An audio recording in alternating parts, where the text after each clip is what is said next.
Alright peeps, we got to do something about this radio in the 2007 Suburban. You're seeing it flicker back and forth because the screen is not, anyway, it's LED or display or whatever it's called. It's normal. It's not actually looking like that to the eye.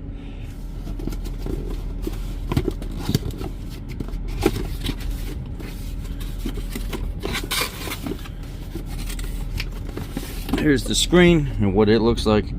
It's going to be replacing this upper portion right here. And then here's all of the accessories to install the screen.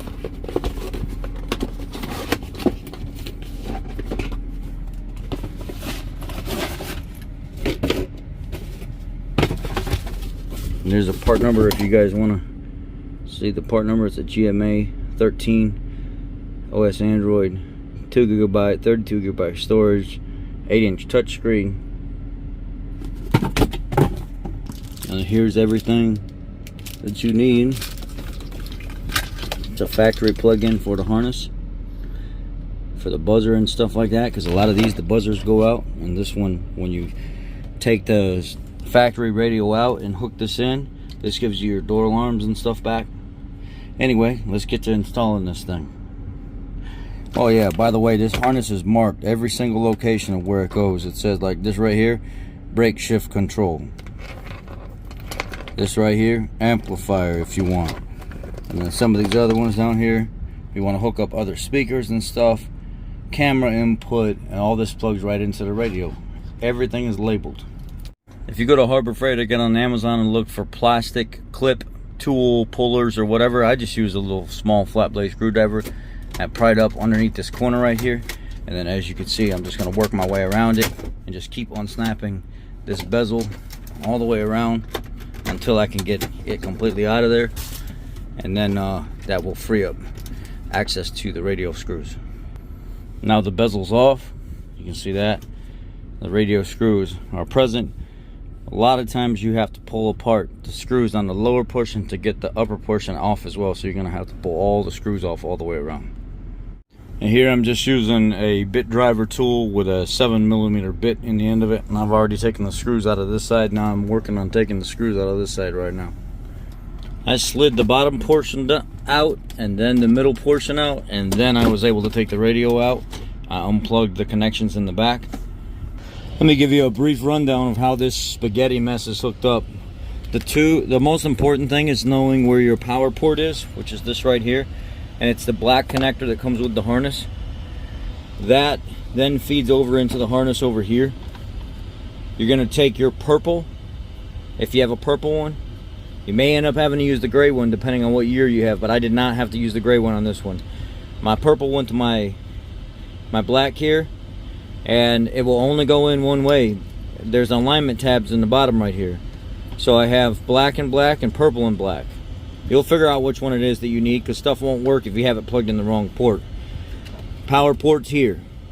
Then there's a jack here for the microphone. There's an external microphone that you can mount. It's down here in the floor, microphone that gets mounted, and it gets mounted up here anywhere you want. What I did was I went underneath, and then I reached my hand in up here. I plugged it into this jack. The next thing you're going to do is you're going to take your antenna extension. You're going to plug it in here, and this other part right here is going to go into the antenna part of the truck. And then if you want, you can start running your backup camera wires and everything else to get your backup camera working. Now if you were going to hook up like the GPS and you were going to get your own SIM card and stuff for this, and you were going to hook it up as if it had its own phone number so you could have like internet and stuff while driving around, you could hook up this other GPS piece here, but we're not going to hook that up. We don't need it. There's also this other connection here that says CAN RX and CAN TX. Also says rear audio out, rear audio rear audio out right, rear audio out left. We don't need that. Radio up normal with the voice command hooked up to the phone, the speaker, little warning buzzer and stuff hooked up, and we're just gonna go that route, and I'll show you what it looks like. I'm gonna go ahead and I went ahead and ran this USB port. It's a It's a USB port right here, and it says CarPlay, but I think you could hook other things up to it. It says USB.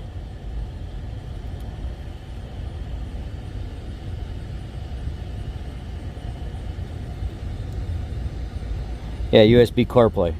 So I'm gonna go, I ran it up and over the glove box. I'm gonna pull it up through the back. You can see the connector back there. I'm gonna connect it into the radio. All right, I got the radio hooked up. I got everything kind of tucked back in there. It's sitting on the spot where it goes right now. And I've actually got the buzzer. I took the buzzer for the doors, that round buzzer looking thing, and I put it right here on the side of the plastic. And now you could just kind of start building this back, putting everything back where it goes.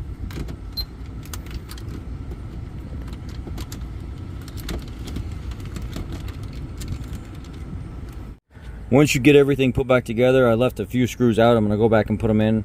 When you put your top radio in and you're ready to leave it in, go ahead and put the top 2 screws in at that point. But don't put the bottom ones in yet. You don't need to put the bottom ones in yet. You can if you want, but you don't really need to. Go ahead and put your center insert in, put those screws in. Put the bottom in, put those screws in. Then you can come back and put those middle ones in. It's if you have to take anything apart, you're eliminating that step. If you forgot something or whatever and you're putting the last 2 at the end, or you could do it however you want, I don't care. And then if you want, go into your date and time. Go into date and time. Turn your GPS sync off and your network provided off if you're not running the GPS, where you're going to go get your own like SIM card and everything else to make this thing work. And it has to have its own phone number. It has to be run through like a cell phone provider. It's going to have its own number so it can have Wi-Fi and all that other stuff.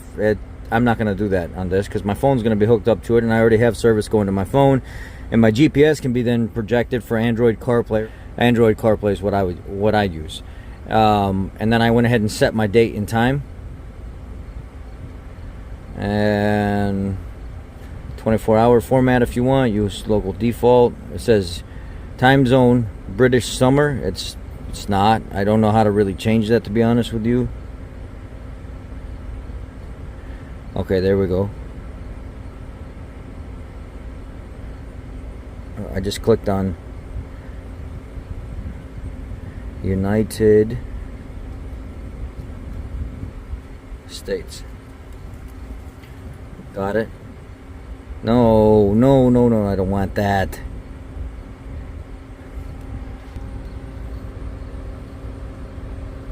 Chicago. Good. So now my time zone is set GMT, Central Daylight Time. That's Chicago time zone. So now that's set, I can go ahead and put the rest of my screws and stuff in, and go ahead and start playing with the Bluetooth capability. You could go here, drag down on the top. You can hold this. You can turn the Bluetooth on, turn it off, search for stuff, set a pin, so you can, when you search for the Bluetooth, you have a pin in your phone. Those are things you're going to figure out as you go. You'll get it. It'll work. I'm going to put this back together, and then let's see what it looks like put back together.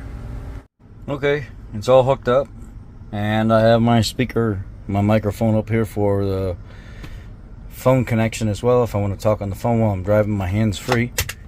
I ran it underneath the dash, and then up the beep, and then back behind this rubber, kind of tracked it around here, and then put the little special clip that it clips into on the window, and then slid it in, and that's where it's gonna stay. But anyway, very nice radio. Sound quality is great.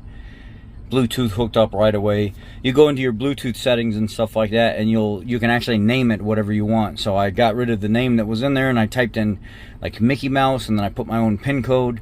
Then I went to wireless, and then I looked for Mickey Mouse, and then I typed in my pin code, and it connected, and all my contacts. I can make calls. I can do everything. It's the upgrade, radio upgrade for the 2007 to 2013 GMC. The Sierra radio is the same. It's not the Sierra, but the Chevy Suburban, and I think maybe some of the Yukons and Tahoes and everything. You have to do a little bit of research. This is a 2007 Chevy Suburban that I'm putting it on, and I absolutely love this radio. Very good quality. Thank you. If you guys are interested, down low in the comments section, I will actually have a link so you can click on this and order this directly from the company.